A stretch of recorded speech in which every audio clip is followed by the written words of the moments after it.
Hello tout le monde, aujourd'hui je vous présente le Rolver aiguille grand passage de langue double brisure de chez Jumpin. Donc pour celui-ci le canon est en German Silver. Donc German Silver chez Jumpin c'est notre alliage avec une forte teneur en cuivre. Donc pour le coup l'idée est de favoriser la décontraction du cheval pendant le travail et d'aider à la décontraction au début du travail avec une mise à température qui va se faire plus rapidement. Donc pour le coup celui-ci on est sur un grand passage de langue. L'idée est de mixer un peu l'utilisation d'une simple brisure et d'une double brisure. On ne va pas avoir l'inconvénient de la simple brisure qui monte dans le palais et l'inconvénient de la double brisure qui peut créer une surpression sur la langue. On va avoir des chevaux qui parfois, pour certains, posent mieux leur langue, vont être plus décontractés.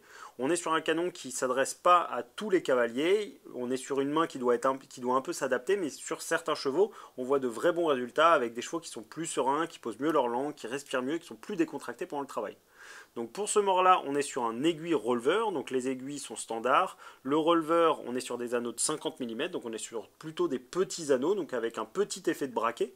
Donc on n'oublie pas que le Rolver, l'idée va être de rééquilibrer le cheval, souvent sur des chevaux qui ont un équilibre un peu horizontal, de les redresser, de les rebasculer un petit peu vers l'arrière et d'avoir des chevaux qui vont être plus en équilibre et plus opérationnels.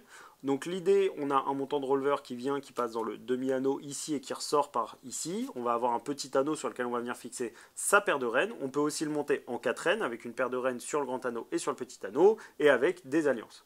Donc voilà, là on est sur un mort quand même où on va s'adresser à une clientèle plutôt amateur ou professionnelle avec une typologie de canon qui est un peu particulière mais qui reste pas du tout méchante, qui est vraiment très adaptée à certains chevaux qui ont un peu de sensibilité à certains endroits et qui peut être vraiment très intéressant.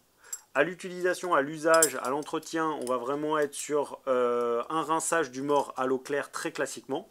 Il va exister en 125 et en 135. Voilà, je pense vous avoir apporté toutes les informations sur ce mort. Si jamais on peut vous aider, vous avez des questions, n'hésitez pas à nous contacter sur les réseaux sociaux.